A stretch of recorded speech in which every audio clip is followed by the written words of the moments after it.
Buenos días, maestra. Me presento, yo soy Luis Eduardo Lechuga Arbizu. Soy estudiante de la Escuela Superior de Ingeniería y Arquitectura, Unidad Tecamachalco. La finalidad de estas entrevistas es darle un fundamento a mi tesis, que va acerca de la enseñanza técnica, precisamente en mi unidad académica. Entonces, bueno, la consulto a usted por ser experta en Juan O'Gorman, que es uno de los fundadores principales de mi escuela, ¿no? Entonces, para comenzar, maestra, por favor, ¿me puede decir su nombre? Sí, bueno, hola a todos. Mi nombre es Adriana Sandoval. Soy maestra en Historia, en Estudios del Arte por la Universidad Iberoamericana. Hice mi licenciatura en la UNAM y actualmente tengo el honor de ser la directora de la Fundación Espacio Nancarrow O'Gorman. Y como tú lo indicas, he dedicado los últimos 15 o 18 años de mi vida profesional a la investigación crítica de Juan O'Gorman. Y bueno, desde hace 3 años, ya van a ser 3 años, que la Fundación Espacio Nancarrow O'Gorman ha empezado a trabajar. Nos hemos dedicado a hacer distintas actividades con la intención de diversificar las vías de aproximación que se pueden establecer en torno a un tema como Juan O'Gorman, que es el que compete a esta conversación, pero también a Conlon Nancarrow. Hemos realizado talleres, conferencias, me ha tocado hacer publicaciones, por ejemplo, con el Instituto de Investigaciones Estéticas, hemos trabajado en casas de cultura, en espacio público, porque como tú ahorita que tienes esta preocupación de saber qué ha pasado o qué pasa con esto con este tema que es Juan O'Gorman, nosotros estamos exactamente ocupados en lo mismo y en ese sentido te agradecemos esta conversación. Sí. Bueno, maestra, empezamos con... ¿Me puede comentar de dónde nace su interés por Juan O'Gorman? O sea, ¿cuál relación hay con el arquitecto? Pues es muy curioso. La primera vez que yo estuve en contacto con Juan O'Gorman fue en quinto de primaria, cuando estaba estudiando justo quinto de primaria, y recuerdo con toda la claridad haber abierto mi libro de historia de quinto grado, que en la portada tenía un Miguel Hidalgo de, de Orozco, si mal no estoy, y había una parte de ese libro de historia que se llamaba La Reconstrucción, en donde se encontraba como portada el que ahora sé que se llama, es la Ciudad de México de 1949, que realizó Juan O'Gorman para para el concurso de pintura del Universal, si mal no estoy, o del Excelsior ahorita, perdón, se me olvidó esa parte, pero ahí fue que lo conocí. Me acuerdo cómo abrí sobre el pupitre el libro de la SEP, que eran maravillosos esos libros porque me acercaron por primera vez a la pintura desde muy chica y vi ese cuadro que se llama La Ciudad de México, un temple que está en el Museo de Arte Moderno, y después, hojas más adelante, me encontré con el autorretrato múltiple. Para mí fue un hallazgo maravilloso. Tuve una estimulación de mi mente todavía infantil muy significativa, pero de ese momento no llegó a más. Y mi otro encuentro con O'Gorman fue justamente en el Museo de Arte Moderno, cuando me mandaron a hacer una práctica en la secundaria, mi mamá me acompañó, lo vi y me volvió a fascinar. Y el tercer momento donde me encontré con él fue en Biblioteca Central, justo al haber ingresado a la Facultad de Arquitectura como estudiosa de la licenciatura en Estudios Latinoamericanos. Y bueno, era un ir y venir todos los días en las faldas de Biblioteca Central. Ahí en la Facultad de Filosofía también me encontré con Edmundo Gorman, que es su hermano, Ok, sí. y bueno, pues la facultad está enfocado más en los estudios históricos y filosóficos. A Edmundo Gorman se le conoce como el historiador filósofo, entonces es el perfil perfecto para la facultad. Yo quería hacer una investigación sobre Edmundo, me fascinó todo lo que tenía que ver con su inteligencia, su postura crítica, la revisión de los documentos, la búsqueda de la verdad, esta parte filosófica, el humor, bueno, unas cosas maravillosas de Edmundo Gorman. Quería yo hacer este estudio sobre Edmundo, pero también quería hacer el estudio sobre Juan. Entonces, me acuerdo que hablé con mi maestro, uno de mis grandes maestros de toda la vida, digo, amorosísimo, brillante, extraordinario, Iván Escamilla, le pedí que fuera mi asesor de tesis y que la tesis que yo quería realizar sería la comparación entre Juan O'Gorman y Edmundo Edmundo Gorman, Gorman. como distancias y proximidades entre ambos. Y me acuerdo que mi maestro me vio y me dijo, eso es una tesis de doctorado, pero sé que lo vas a poder hacer. Solo considera que es muy ambicioso. Sí. Entonces, yo estaba chica, me salí y pensé que si mi maestro tan querido y tan respetado me lo estaba diciendo, era porque sabía del tema y que entonces yo tenía que decidirme entre Juan y entre Edmundo. Y verdaderamente para mí no era sencillo.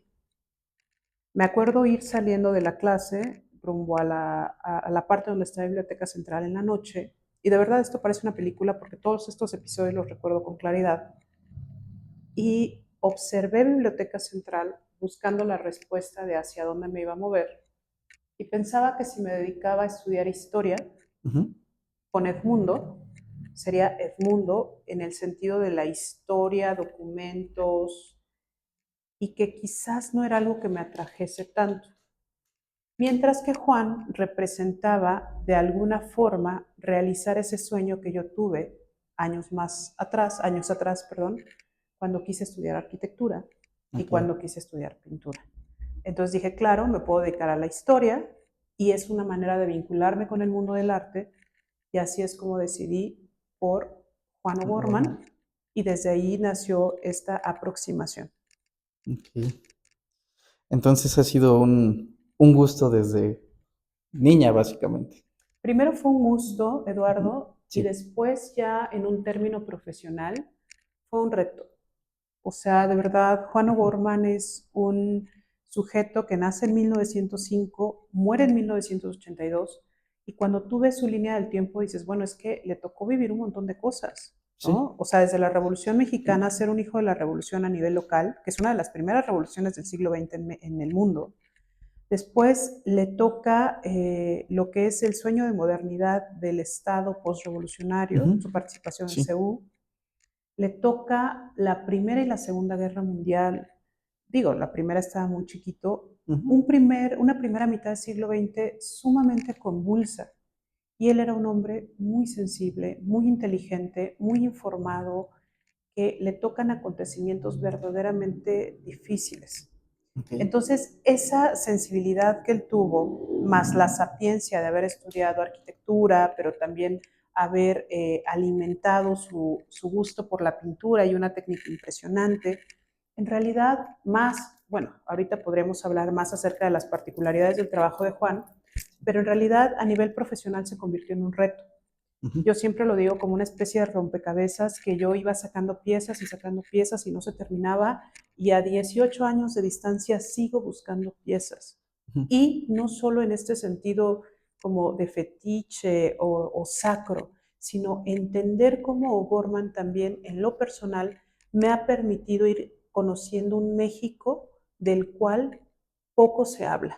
Muy Un diferente. México crítico, un México comprometido, en algún momento un México comunista, pero también un México antifascista, una arquitectura orgánica, una vinculación internacional, porque O'Gorman es hijo de migrantes, que trata con migrantes de guerra, por ejemplo, como Max Cheto, es decir, o que le resultó tan importante a Toyo Ito en la actualidad. Ujú. Entonces, es un punto que no se resuelve solo en la geografía mexicana, sino que tiene tanta capacidad enunciativa, que es un tema que nos lleva a Suiza, a Francia, cuando piensas en su lectura de Le Corbusier, nos lleva a Frank Lloyd Wright a los Estados Unidos, pero también nos lleva a Gaudí, a España. Un vehículo, en el mejor de los sentidos, que a mí me ha permitido crecer como persona en relación a sus valores como ser humano, Sí. pero también como profesional.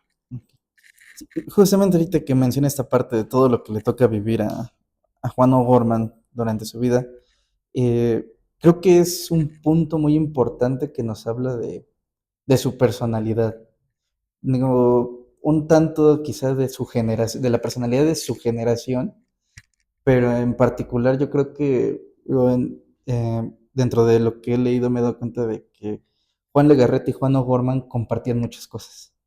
O Claro. sea, desde el rasgo personal, los dos son recordados como gente de carácter muy fuerte, ¿no? Ujú. Entonces, bueno, ahorita enfocándonos más en Juan O'Gorman, de esta parte de la personalidad, eh, su relación con su hermano, que también no era la mejor de todas. Ujú. Entonces, esta personalidad bueno, más bien, todas estas vivencias, ¿cómo ve usted que hayan influido en la personalidad de O'Gorman? Digo, fuera del O'Gorman arquitecto o pintor, él como persona. Ahorita que hablas de Legarreta, Juan, los dos Juanes Sí. nacieron entre 1900 y 1905. Si mal no estoy, Juan Legarreta nació igual en 1905, pero creo que era mayor No, por me parece que fue en 1902. 1902, era un poquito más Más grande. grande. Yo sí me Sí. acuerdo que es un poquito más grande que Juan. Y una cosa en la que a mí me gustaría ser enfática, Eduardo, es que ambos son hijos de la revolución. Ujú. Es decir, imaginemos dos niñitos que nacen en 1905, 1910 estalla la revolución. De hecho, Juan y su familia se regresan a la Ciudad de México porque les daba miedo lo que implicaba la revolución, que fue una revolución sangrienta, Si no mal recuerdo, estaban en Guanajuato, en ¿no? Guanajuato. Pero después, 1921, el chiquito, el bebecito de 1905 ya es un joven. Sí. Y es un joven que ha vivido enclaustrado hasta cierto punto en San Ángel la Ujú. revolución, que escuchan, que saben a partir de la prensa y también a partir de lo que la gente dice de a pie, qué es lo que estaba pasando con los combates, le toca ver colgados, le toca ver la parte cruenta y sangrienta de la revolución en San Ángel, que era un Sí. pueblo en ese entonces alejado, pero también le toca nacer a O'Gorman como un joven en proceso de profesionalización en este contexto que yo te comentaba hace un momento que se llama la reconstrucción, que Sí. es la postrevolución que se convierte en una suerte de sueño o de proyecto que el gobierno mexicano y la sociedad en general está muy involucrado.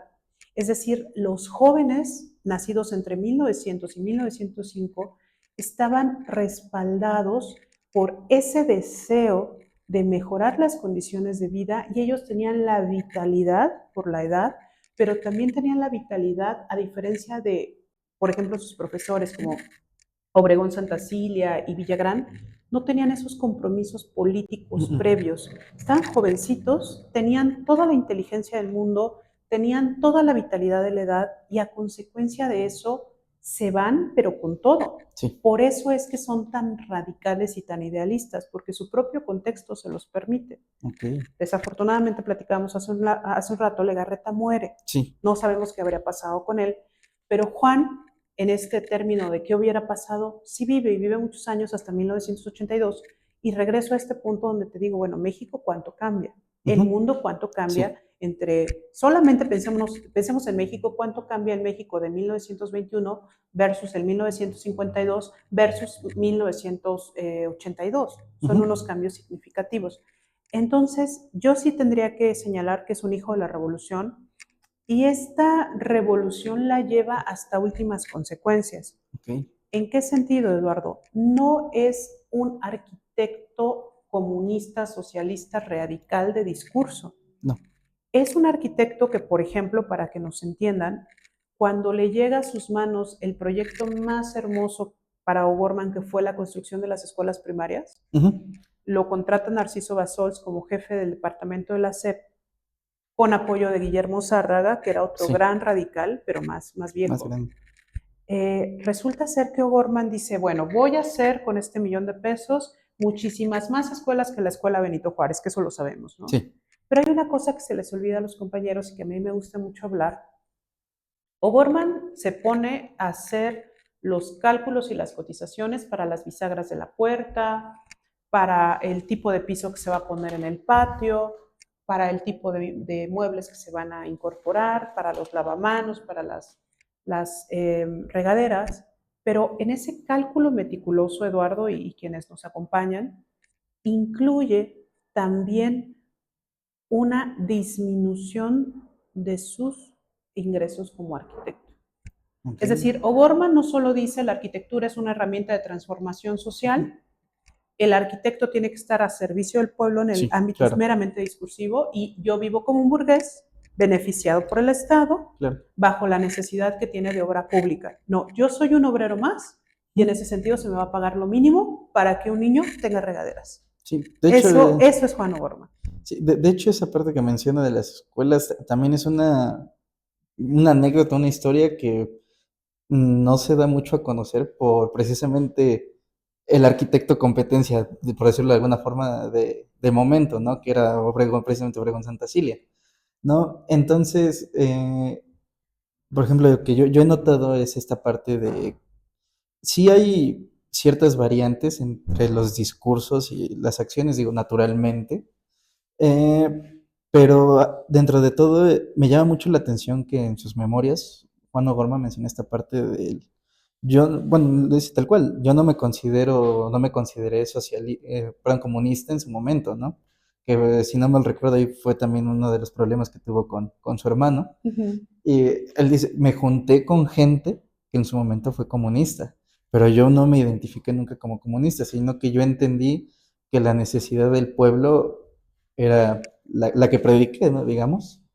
Entonces, esta parte de la ideología del arquitecto creo que es importante porque nos habla del qué quería lograr él con la arquitectura. O sea, hacia dónde nos quería guiar.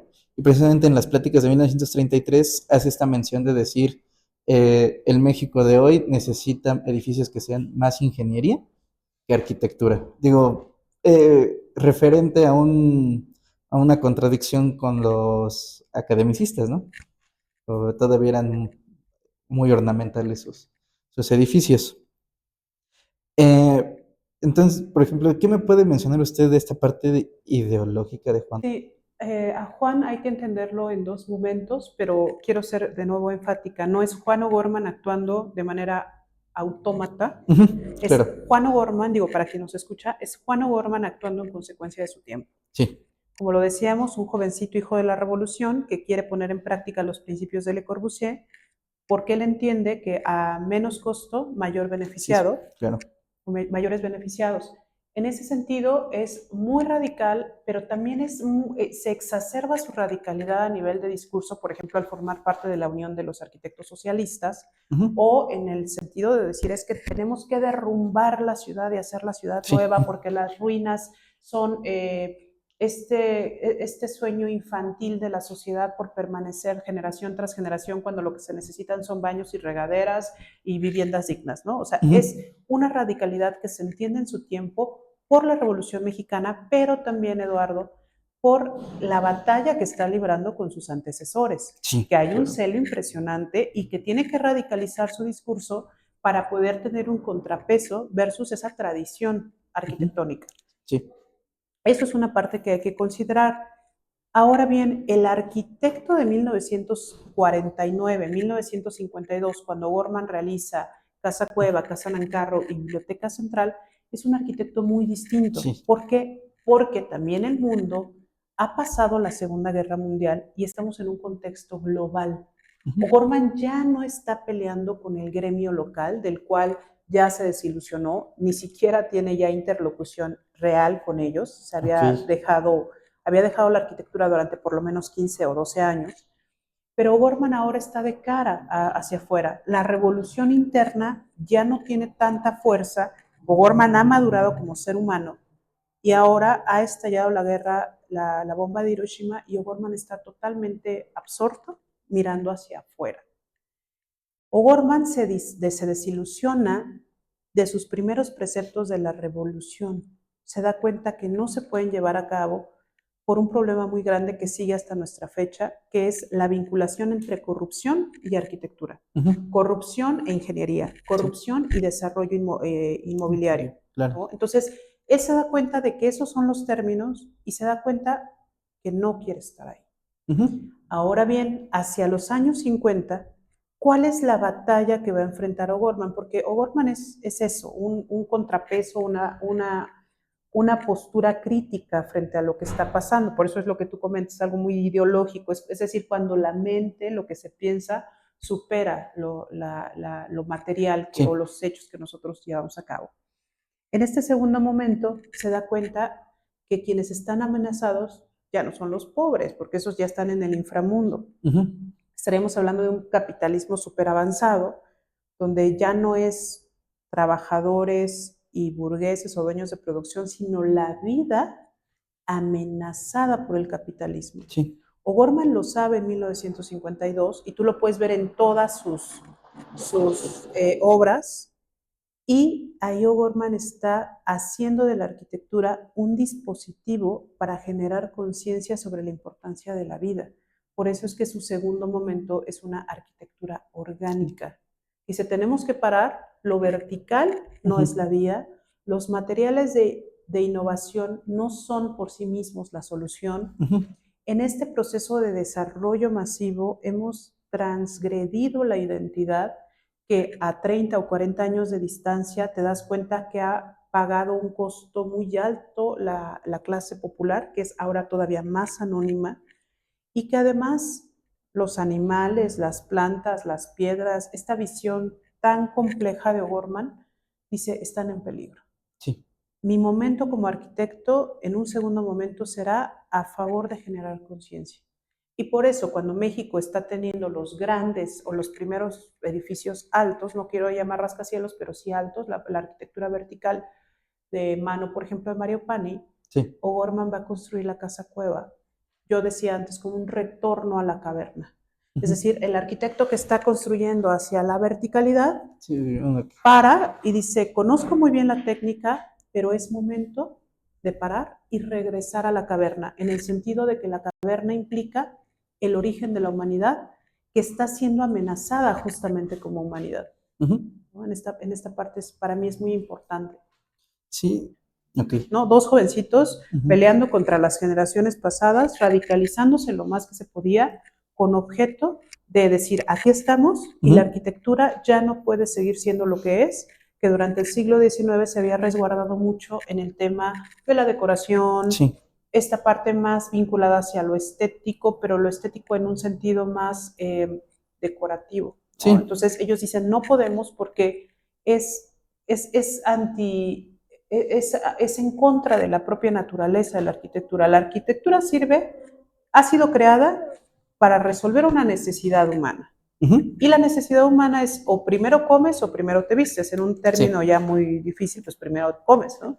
La arquitectura tiene que estar bien estructurada, tiene que resolver las necesidades de todos los habitantes, y de ahí podemos brincar un poco a cuestiones mucho más discursivas, ¿no? Entonces, yo los pensaría como dos extraordinarios colegas, dos maravillosos combatientes radicales extraordinarios, que por supuesto su partida estaba con el tiempo contado, sí. por su radicalidad, justamente, y por la propia incapacidad que tuvieron para negociar con otros arquitectos, ¿no? O sea, ellos no querían negociar.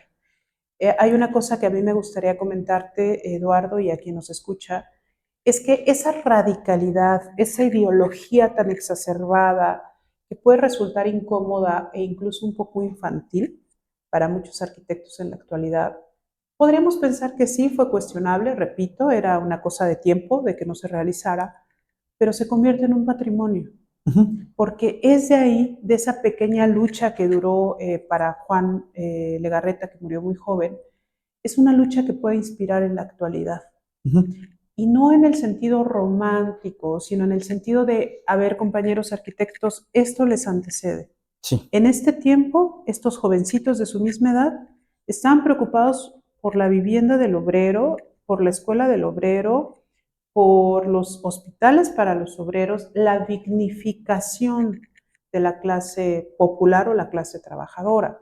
Sí. ¿Cuáles fueron sus batallas? ¿Cuáles fueron sus detractores? ¿Cuáles fueron sus propias frustraciones? Verlo como un patrimonio de colega a colega. Ahora, ¿qué estamos haciendo nosotros? ¿Cuánto ha cambiado la ciudad? ¿Cuáles son nuestros retos? ¿Quiénes son nuestros detractores? Es más, ¿tenemos visibilidad o ni siquiera importamos cuál es nuestra batalla? En ese sentido es tan importante la revisión histórica, pero no histórica como, sí, la maestra Adriana Sandoval se ha dedicado a estudiar a O'Gorman o a Eduardo le interesa. No. Nos interesa conocerlo, ponerlo sobre la mesa para que otra gente, así como les fascina Barragán o les fascina Mario Pani o les fascina quien sea, también tengan esta parte de Juan Legarreta. Si lo pensamos, pensamos a los arquitectos como un gran buffet que van a recibir a comensales, pues que tenga sobre la mesa este bocado extraordinario que es Juan O'Gorman, que está lleno de radicalidad, de vitalidad, pero también que tengas que sería más picante, ¿no? Yo creo que sería Juan Legarreta, y que tengas la posibilidad de decidir entre uno y otro. Eso es un ejercicio de libre pensamiento y universitario.